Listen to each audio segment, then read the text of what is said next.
Alhamdulillah деп барлық мақтау Аллаға тән екенін айтамыз. Аллах Тағаланы мақтаймыз. Аллах Тағаладан жәрдем тілейміз.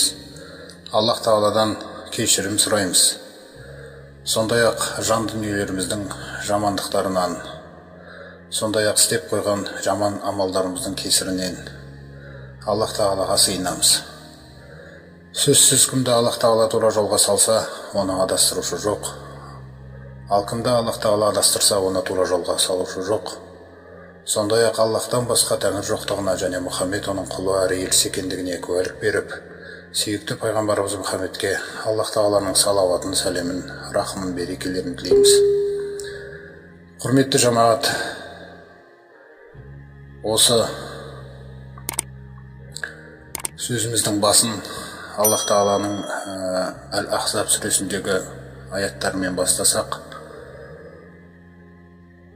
أعوذ بالله من الشيطان الرجيم يا أيها الذين آمنوا اتقوا الله وقولوا قولا سديدا. Ей иман келтіргендер, Аллах Тағаладан абайлаңдар, және де түзу сөз сөйлеңдер дейді. Бұна Алла Тағаладан абайлаңдар, Алла Тағалаға тақуалық қылыңдар, және түзу сөз сөйлеңдер деген кездегі байланысқа қарасаңыздар, жалпы түзу сөз сөйлеу бұл осы тақуалықтың маңызды көріністерінің бірі. Бұның сыйлығы қандай болады десеңіздер, сыйлығын Аллах Тағала келесі аятта баяндайды. Юслих лакум аъмалакум. Аллах Тағала сендердің барлық амалдарыңды, еңбектеріңді жөндеп береді дейді. Қараңыздар.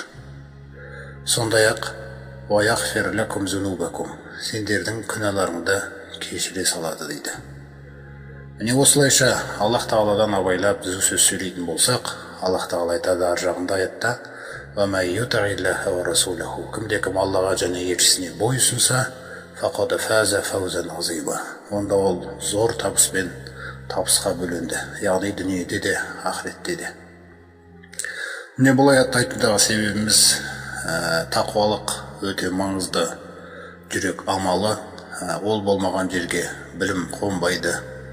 Ал енді біздің айтатын өсиеттеріміздің барлығы ол Құран мен сүннетке негізделгеннен кейін ол өте қасиетті сөздер, ол өте үлкен білім.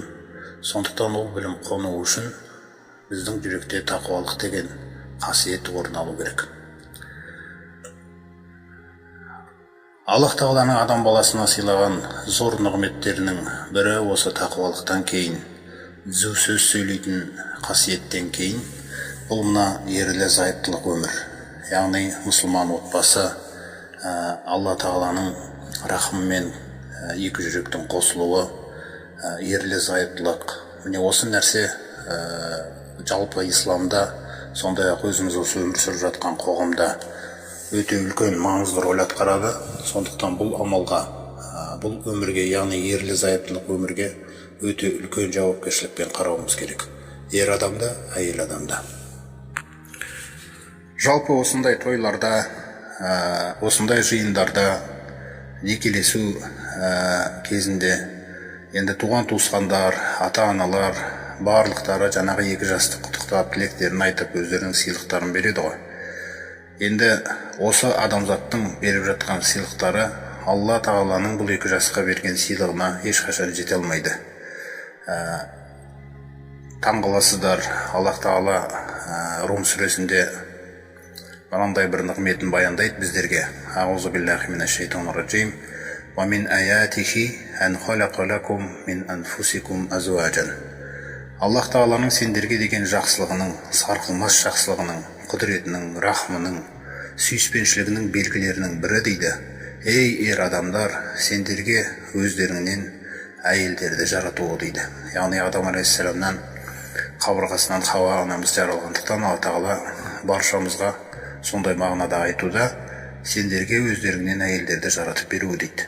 Сондай-ақ ол әйелдерді жаратудағы мақсатында Алла Тағала баяндайды келесі сөзінде: ритаскуну илайха дейді. Яғни сол әйелдеріңнен мына көңілдерің жай табу үшін дейді, тыныштық табу үшін, қабырғаларында қайыстырмау үшін, әрдайым солардың тарапынан бір жұбаныш, жылулық табуларың үшін әйелдеріңді жаратып қойды дейді. Міне енді сыйлығына келейік. Алла Тағаланың не сыйлап жатыр екен бұл екі жасқа? Ва жағала бәйнакум маваддата ва рахма дейді. сондай-ақ ол екеуінің арасына махаббат пен рахымдылықты жасады дейді. Міне алла тағаланың баға жетпес сыйы ол осы екі жасқа Аллах тағала осы неке арқылы, адал неке арқылы махаббат пен рахымдылықты сыйлады. Инна фи залика ла аяти лиқауми ятафаккарун. Сөзсіз бұл нығметте ойланатын, ақылын қозғайтын адамдар үшін нақты белгілерім тұр дейді. Яғни адам баласына деген жақсылығының шексіз екендігіне тек егер осыны түсінетін, шүкір етуші құлдар бар болса деп отыр ғой. Сондықтан осы сүйіспеншілік, махаббат пен рахымдылық бұл Алла тағаланың екі жасқа сыйлап жатқан сыйы. Енді бұл бақ деп аталады өзі жалпы. Бұл бақ қазір бастарыңызға кеп қонды, жүректеріңізде істеп тұр ол. Енді осы бақ тұрақталу керек. Осы махаббат пен рахымдылық ары қарай артып нығаю керек та. Ол нығаю үшін не істейміз десек, Аллах тағала бізге Ибрахим сүресінде айтады: Аузу биллахи минаш шайтанир раджим, ва ла ин шакартум ла азиданнакум. Егер де шүкір ететін болсаңдар осы нығметке, онда мен арттыра берем, сөз жоқ дейді да. Ва ла ин кафартум. Егер де шүкірсіз болатын болсаңдар, немқұрайды қарайтын болсаңдар әрбір нығметке, онда инна азаби лашадид. Онда менің азабым өте қатты дейді. Яғни бақты бастарынан алып қоюы мүмкін дейді. Сондықтан махаббат пен рахымдылық бұл баға жетпес өте үлкен сыйы Алла тағаланың. Енді осыны қалай сақтаймыз деген сұрақ туған кезде, ол да жеңіл. Алла тағала бұның барлығын өзінің кітабында және сүйікті пайғамбарымыздың сүннетінде реттеп қойған. Ол жаңа өзара құқық пен міндеттерден тұрады. Мысалы, жаңа күйеуінің ақысы бар, күйеуінің ақылары бар. Осы ақыларды орындау әйелдің міндеттері. Сондай-ақ әйелдің де ақылары бар. Ол ақыларын орындау күйеуінің міндеттері. Бұл жайында Алла тағала Бақара сүресінде айтады: Аузу биллахи минаш шайтанир раджим, ва лахунна мислу лази алейхинна бил мағруф. Жалпы әйел кісілердің дейді, күйеулерінің алдында міндеттері бар болғаны секілді шариғат белгілегендей, олардың сондай-ақ күйеулерінің мойнында да ақылары бар дейді. Міне осы ақылар, әйелінің ақылары мен күйеуінің ақылары егерде еш зиянсыз, немқұрайды қаралмастан өте жауапкершілікпен атқарылатын болса, онда бұл махаббат пен бұл рахымдылық ары қарай дамып, артып, тақси береді. Сондай-ақ валир-риджали алейхинна даража, валлаху азизун хаким. Күйеулерге келетін болсақ дейді, күйеулерінің әйелдерінен жоғары тұратын жаңағы дәрежесі бар дейді. Бұл дәрежені күйеу өзіне белгілеген емес, оны аяттың соңында Алла тағала өзі баяндап тұр: Валлаху азизун хаким. Аллах тағала өте үстем, үкімді ол шығарады. Сондай-ақ ол өте дана. Сол Алла тағаланың даналығымен, әмірімен берілген дейді бұл дәреже ер адамға. Сондай-ақ Ниса сүресінде Алла тағала осы нәрсені баяндайды: Аузу биллахи минаш шайтанир раджим, ар-риджалу қауамуна алан ниса. Жалпы ер адамдар әйелдерді басқарушы. Мына қауамуна деген сөз жаңағы билеуші, басқарушы, тәрбиелеуші, жөнге салушы, ретке келтіруші, қисық жерлерін түзетуші, жақсы жерлерін жаңағыдай мақтап, мадақтап, жаман жерлерінде насихат айтушы. Осылайша әйелдің салиқалылығын, әйелдің түзулігін, Аллаға, елшісіне бойұсынушылығын, исламға деген, осы дінге деген адалдығын түзеп қарап отыратын бақылаушы дейді ол. Бұл дәрежені Алла тағала өзі бергендігін баяндап: бима фаддалаллаху бa'дахум ала бa'д. Бұл ерлерге бұл дәрежені берген Алла тағаланың өзі. Алла тағала осылайша бір-бірлерінен артық қылды. Ол артықшылық тек қана жауапкершілік деп аталады асылы. Ол артықшылық деген сөз, ол бір Алла тағала оны сізге қарағанда артық көреді деген, жақсы көреді деген сөз емес. Өйткені әркім тек қана тақуалықпен ғана Аллаға жақындай алады. Ер адам болсын, әйел адам болсын, бұл жерде жауапкершілік деген мағына көзделеді. Сөйтіп, ер адамға дәреже берілді.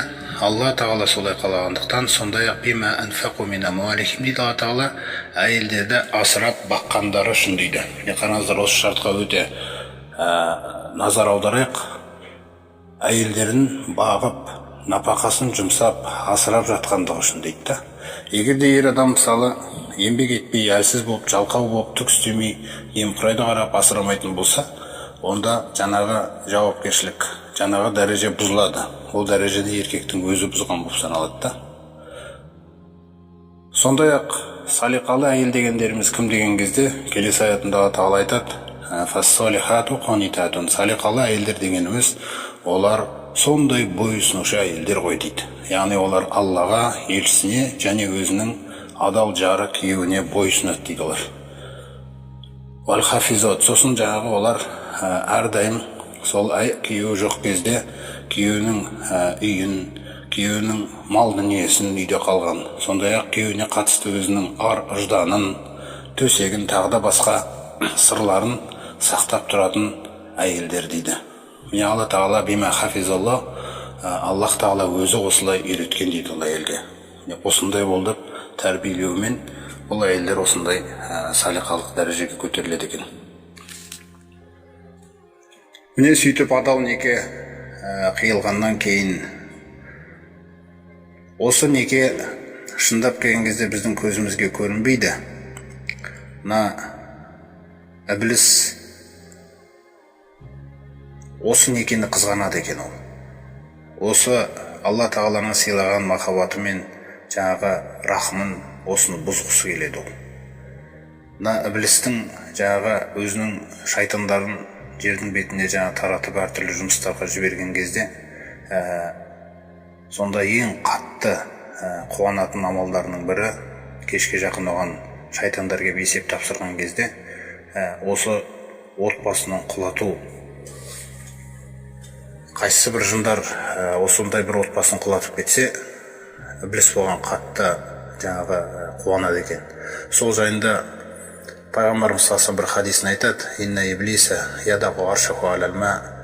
Ібліс өзінің тағын судың үстіне қойып, сосын өзінің жаңағы шайтандарын жібереді дейді, әртүрлі жұмыстарға. Адамдарды азғыру, бүлдіру жұмыстарына қарай дейді. Сосын кешке жақын есеп тапсыратын кезде, ол өзіне қарай кімнің азғыруы күштірек болса, соны өзіне қарай жақындатып ұстайды екен, қасына. Сонда олардың біреуі келіп айтады екен: «Мен осындай нәрсе істедім, пәленшені былай азғырдым, ол былай істеді», деп айтады екен. Ал енді біреуі келіп айтады: «Мен сондай еңбек еттім бүгін», дейді. «Күйеуі мен әйелінің арасын ажыратып тыңдым», дейді бүгін.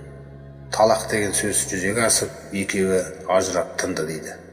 Сол кезде ібліс оны қасына қарай жақындатып айтады екен: «Не деген жақсысың сен», деп. Міне қараңыздар.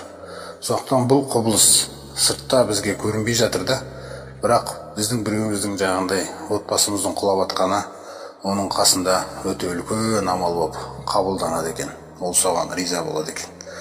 Сөзсіз біз тек қана Алла тағаланы риза ету үшін келгенбіз бұл дүниеге. Сондықтан іблісті риза ету ол өте жаман нәрсе. Сондықтан отбасындағы әрбір ұрыс керіс, құқықтарға немқұрайдылық қарау, талақпен аяқталу деген нәрселердің бәрі ол іблістің разылығына істетіліп жатқан амалдарымыз болып саналады. Алла тағала ондай нәрседен сақтасын. Сондықтан Алла тағала ерлі зайыптыларға өзінің ақылары мен жаңағы міндеттерін баяндап берген. Сол ақылар мен міндеттер егер өте әдемі дәрежеде атқарылатын болса, онда Алла тағаланың бізге берген сыйы, жаңағы махаббат пен рахымдылық, ол ешқашан басымыздан таймайды. Ал енді осы ақыларға назар аударатын болсақ, жалпы күйеуінің ең бірінші һәм негізгі ақысы әйелінің мойнындағы, ол күйеуіне бойсынуы. Міне осы бойсыну деген нәрсеге жететін жақсылық жоқ. Құрметті әйел жамағаты, оған өте қатты дәрежеде назар аударыңыздар, немқұрайды қарамаңыздар. Бұл бойсыну деген нәрсе, әйел адам еріне бойсынса, әйел бақытты. Әйелдің бақытын Алла тағала сол нәрсеге сап қойғанда. басқаша ол ешқашан бақытты бола алмайды. Біздің көбіміз көптеген өсиеттерді мына ақылымызбен емес, көңіл қалауларымызбен тыңдағандықтан, нәпсімізге үлес болмай қалғандықтан кейде ренжіп қабылдап атамыз бұндай нәрселерді. Бірақ бұл бойұсыну деген нәрсе шындап келген кезде ол әйел адамның бақыты да, ерінің хақысы бұл. Сондай-ақ ер адам ол бұйырғанда да, ол сол өзіне Раббысы бұйырған түзулікті бұйырады әйеліне. Ол басқа нәрсені бұйырмайды.